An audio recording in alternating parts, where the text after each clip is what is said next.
자, 정말 오랜만입니다. 정말 중요하고 좋은 소식으로 다시 찾아뵐 수 있어서 너무 좋고요. 이 내용은 꼭 숙지를 하셔야 됩니다. 내가 보험을 딱 가입한 이후 가장 많이 받는 질문이에요.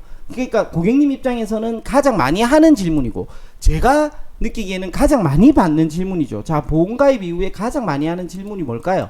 자, 그러면은 뭔지 한번 알아보도록 합시다. 이걸 조금 더 구체적으로 알아보고요. 자, 제가 있으면은 가입 이후에 이런 내용이 옵니다. 전화가 띠리링 와요. 고객님이 전화를 하죠. 그럼 제가 핸드폰으로 여기에서 요렇게 적어줘요. 뭔가를. 뭘 적어줄까요?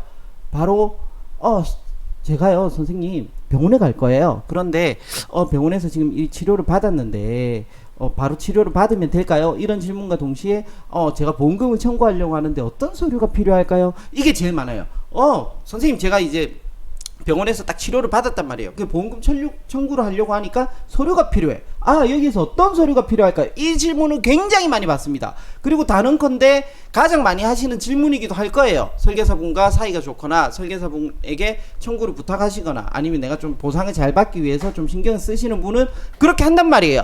자, 그러면은 우리가 이거에 대해서 한번 알아보도록 합시다. 왜냐하면 내가 받는 치료에 따라서 보험금을 청구하는 서류가 달라지기 때문이에요. 그래서 처음에는 간단한 걸로 하고 방송이 뒤로 가면 뒤로 갈수록 끝부분에 가서는 저도 시청률을 올려야 되기 때문에 더 중요하고 더 깊이 있는 내용으로 후반전을 딱 만들어 드리겠습니다. 자, 처음에는 간단한 거 한번 해보도록 합시다. 자, 병원에서 발급받을 수 있는 서류의 종류를 한번 알아봅시다. 그런데 혹시나 내가 뒤에 좋은 내용이 있다 이러니까 앞에는 안 보고 뒤로 쭉 돌리시는 그런 분은 없겠죠. 네, 없을 겁니다. 자, 병원에서 발급받을 수 있는 서류가 보통 한 11개 정도 돼요. 가장 일반적으로 한 11개. 진료비 영수증, 진료비 세부 내역서, 진단서, 입퇴원 확인 영수증, 의사소견서, 조직검사 결과지, 각종 검사 결과지, 처방전, 수술 확인서, 차트 기록지, 초진 기록지, 이런 것들이 있습니다. 자, 그러면은 이 중에서 어떤 치료일 때는 어떤 내가 병원에서 치료를 받고 청구를 할 때는 어떤 서류가 필요한지 이제 그런 것들을 알아보도록 하겠습니다. 자, 3만원 이하의 단순 청구.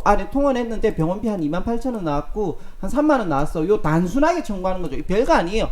그냥 그 병원에 가가지고 약 하나 처방 받거나 아니면 주사 한 대 맞고 오거나 대부분 이겁니다. 3만원 이하의 단순 청구의 경우는 진료비 영수증만 있으면 돼요. 그리고 진료비 세부 내역서만 있으면 됩니다. 그러면서 병명 증빙이 아니고 못하네요. 증빙을 나타내는 서류.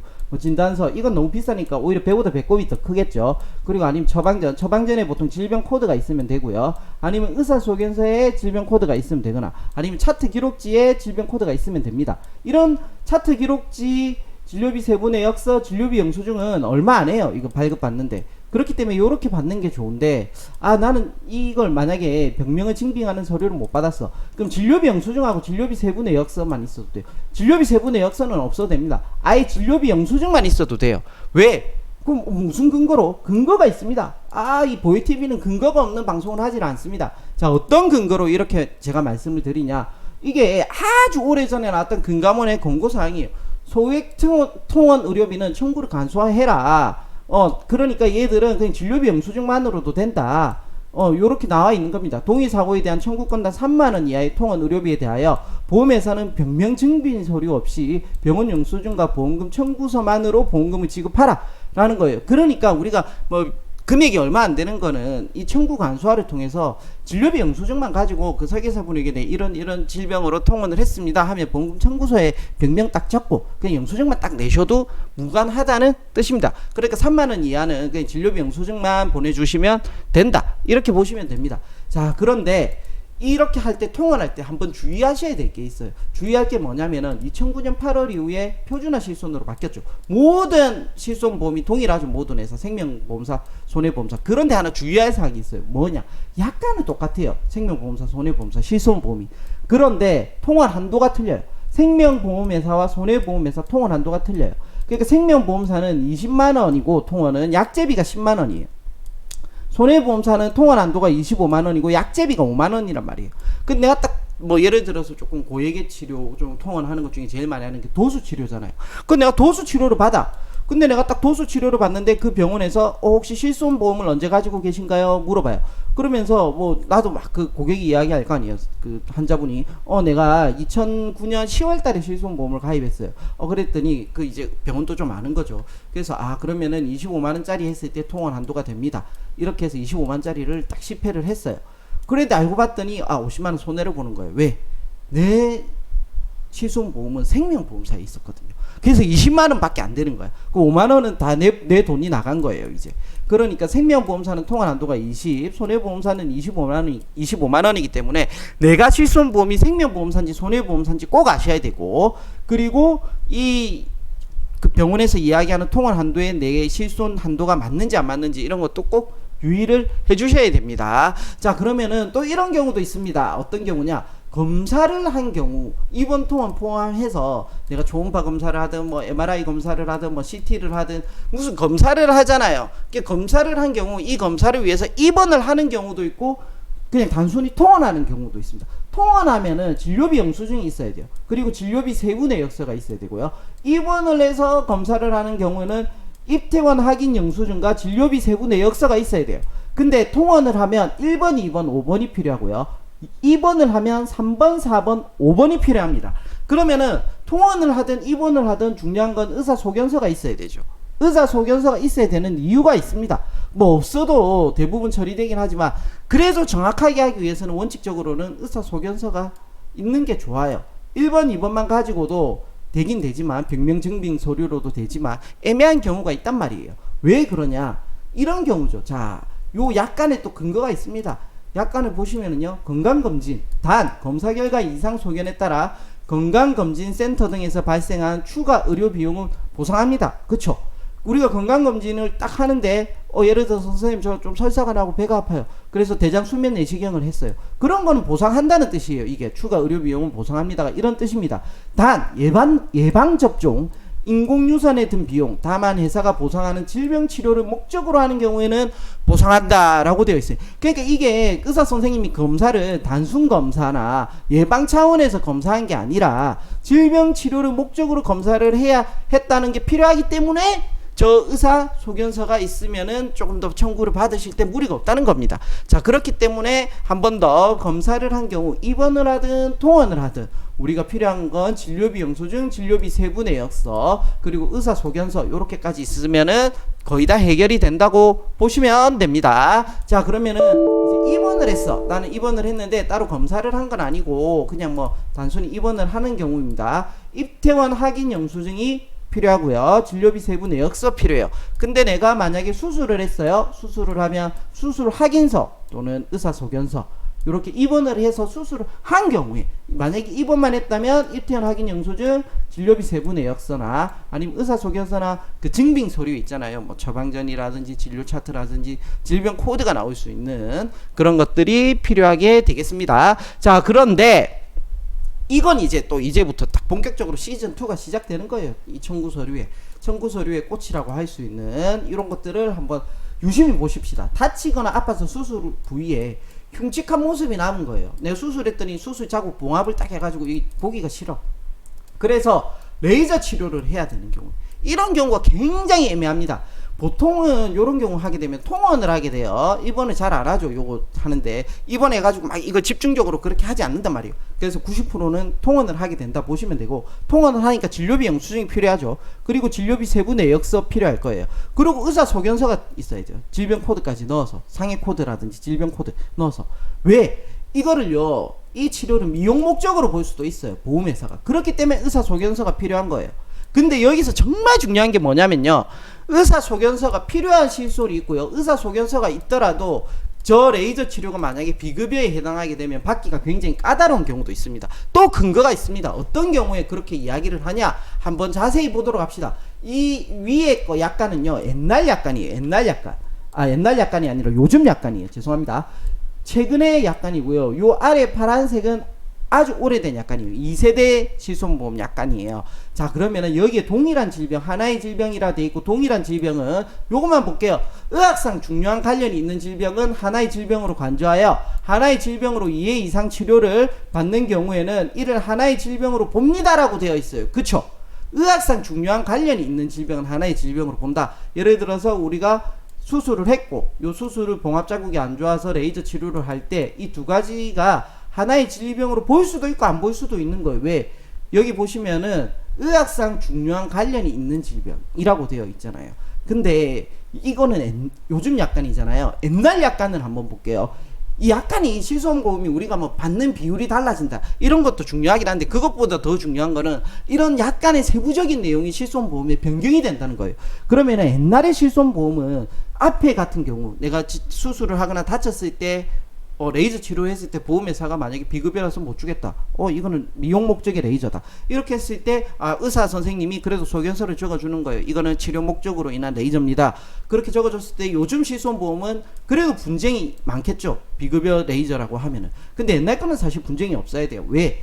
여기 보시면은 동일한 질병 또는 하나의 질병이라 되어 있고 의학상 관련이 있다고 의사가 인정하는 질병은 동일한 질병으로 간주하며 여기 보시면 의사가 인정하는 질병이라는 문구가 있죠. 위에는 의사가 인정하는 질병이라고 있나요? 아니죠. 의학상 관련이 있는 질병은 하나의 질병이라고 되어 있죠. 의학상 중요한 관련이 있는 중요한까지 들어가 있죠. 의학상 중요한 관련이 있는 질병은 하나의 질병으로 본다라고 되어 있고 여기는요. 의학상 관련이 있다고 의사가 인정하는 질병은 동일한 질병으로. 그러니까 의사 소견서가 중요한 거예요. 의사가 인정하는 질병은 동일한 질병으로 본다잖아요. 그래서 옛날 실손이 이 의사 소견서가 있으면은 굉장히 유용하게 풀 수가 있다는 겁니다. 모든 분쟁은요 약관에 있습니다. 그래서 이 약관을 커버하려면은 이제 이 의사 소견서가 있으면은 옛날 실손을 가진 분들은 이런 치료를 한 경우에 조금 더 보상을 받는 게 수월하겠죠. 자, 그리고 또 분쟁이 되는 것들 청구 중에서 많이 있는 것이 뭐냐면은요 수술을 한 경우입니다. 수술을 했는데요 수술 확인서가 의사 선생님이 안 준대요. 수술이 아니래요. 그래서 의사 선생님 수술이 아니다 이랬어요. 그런데 나는 수술 같아서 보험회사에 청구를 하려 했더니 보험회사는 의사 수술 확인서가 필요하대요. 그리고 수술 확인서는 안 된다 하더라. 근데 선생님 대신에 의사 소견서를 해주겠대요. 이런 행위를 하였다. 그래서 수술을 한 경우에 수술 확인서를 발급이 되면 제일 좋고요. 수술 확인서 발급이 불가한 경우는 의사 소견서에 이 수술 내용을 적은 질병 코드를 넣은 걸 가지고 대응을 하시면 됩니다. 그럼 이걸 가지고 또 분쟁이 있겠죠. 그건 좋은 설계사 저 같은 분을 만나면은 이제 대신 고객님들에게 많은 정보를 줘가지고 도움을 드릴 수 있는 거죠. 자, 이제는 그럼 큰 질병으로 가보겠습니다. 큰 질병. 자, 암 진단을 받았어요. 내가 세상 살면서 나는 절대 암 안 걸릴 줄 알았는데 암 진단을 받은 경우에요. 자, 1번을 보시면은 진단서 꼭 필요해요. 자, 2번은 암이 걸리면 당연히 입원을 하잖아요. 그래서 입퇴원 확인 영수증이 필요합니다. 자, 그리고 진료비 세부 내역서가 필요하죠. 자, 그리고 암 수술을 할 경우에는 수술 확인서가 있어야 되겠죠. 요건 뭐 의사 소견서로 할 필요가 없어요. 수술 확인서 해줘요. 근데 제가 흰색 걸로 해놨어요. 흰색 글 이게 사실 암 진단을 받는 경우에 내가 암 진단비를 받을 수 있을지 못 받을지는 여기서 결정이 되는 거예요. 5번 뭡니까? 조직 검사 결과지. 진단서에 뭐 C 악성 코드 뭔데요? 왜 돈 안 줍니까? 이게 중요한 게 아니에요. 사실은 보험회사는 요 진단서보다는 조직 검사 결과지 이거에 더욱더 집중해서 보는 거예요. 자, 그럼 또 근거가 있나요? 네, 근거가 있습니다. 또 근거를 보여드리는 이런 훌륭한 방송이에요. 자, 박수 한번 쳐주셔야 되고요. 근거가 없으면 방송을 하지 않습니다. 자, 암 진단비가 있고요. 요거를 청구를 하려고 했더니 1번이 진단서예요. 그리고 2번 조직검사 결과지예요. 그러면서 여기 적혀 있어요. 암 종류에 따라 조직검사가 어려운 경우에는 대체 가능 서류로 해야 된다. 혈액암 또는 조직검사 불가한 경우. 예를 들어서 백혈병이 어떻게 조직이 있어요. 그죠? 그러니까 이건 골수검사지 및 혈액검사 결과지가 필요한 거고 뇌, 폐, 췌장 이런 거 조직 뗄 수 있어요. 우리가 뭐 이 뇌암이요 이래가지고 머리 열어가지고 이거 조직 이거 불가능하단 말이에요. 폐도 안 되고 췌장도 안 돼요. 그러니까 영상의학 검사 판독 결과지 뭐 MRI나 CT 뭐 PET 등 이런 것도 간도 그렇죠. 간도 조직 검사 불가능하잖아요. 그러니까 영상의학 검사가 필요한 거. 약관에 적혀져 있어요. 약관에 뭐라고 되어 있냐? 병리과 또는 진단검사 의학과 전문의 자격증을 가진 자에 의하여 내려져야 하며 이 진단은 조직검사, 미세바늘 흡입검사 또는 혈액검사에 대한 현미경 소견을 기초로 하여야 합니다 라고 되어 있어요. 그죠? 그렇기 때문에 이 검사 결과지에 따라서 이 조직검사에서 이 가진 세포가 어떤 성질을 가지고 있는지가 이 세포를 봤을 때 이건 암이다. 이 세포는 암으로 보기는 어려워. 이렇게 다 결정이 되기 때문에 조직검사 결과지가 굉장히 중요합니다. 그러면은 암만큼 큰 병은 우리가 3대 질병 뇌심장 있잖아요. 뇌심장이 만약에 아팠어요. 그러고 나서 청구할 때는 그럼 얘도 진단서가 중요할까요? 똑같아요. 얘도 정밀검사 판독 결과지가 필요해요. 여기가 더 중요한 거예요. 진단서, 입원 확인 영수증, 진료비, 세부 내역서, 수술할 경우는 수술 확인서 이런 게 필요하지만 내가 이 진단비를 받기 위해서는 정밀검사 판독 결과지에 따라서 내가 받을 수 있는지 못 받는지 결정이 되는 거예요. 예를 들어서 뭐 협심증 I20이잖아요. 우리가 I20 딱 받았다고 내가 이걸 청구를 해요. 그러면 무조건 다 나오나요? 그렇지 않아요. 이 혈관의 폐색률을 보는 거예요. 이 정밀검사 판독 결과지에 의해서 폐색률이 만약에 뭐 한 25%인데 I20을 받았어. 보통 의사 선생님들은 이게 30% 되면 적어주는데 보험회사는 그렇게는 안 보거든요.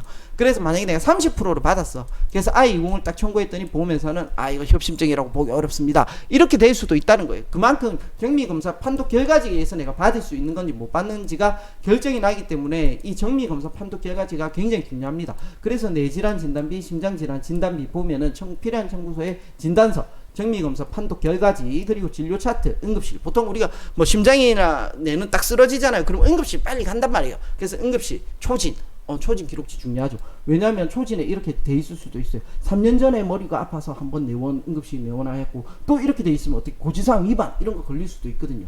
그래서 응급실, 초진, 입원 차트 이렇게 다 필요한 겁니다. 자, 그러면서 이제 심전도, 심장 초음파, 간상동맥 촬영술 뭐 이런 것들, 심장 효소 검사 등의 기초적인 이런 서류가 다 들어와야 되는 거예요. 이게 뭐 심장만 그렇냐? 아니죠. 뇌도 그래요. 뇌 밑에 뇌약관이잖아요. 뇌약관을 보시면은 MRI 이제 필요하다 딱 적혀 있잖아요. 보시면 잘못 눌렀습니다. 자, 뇌 MRI 필요하죠.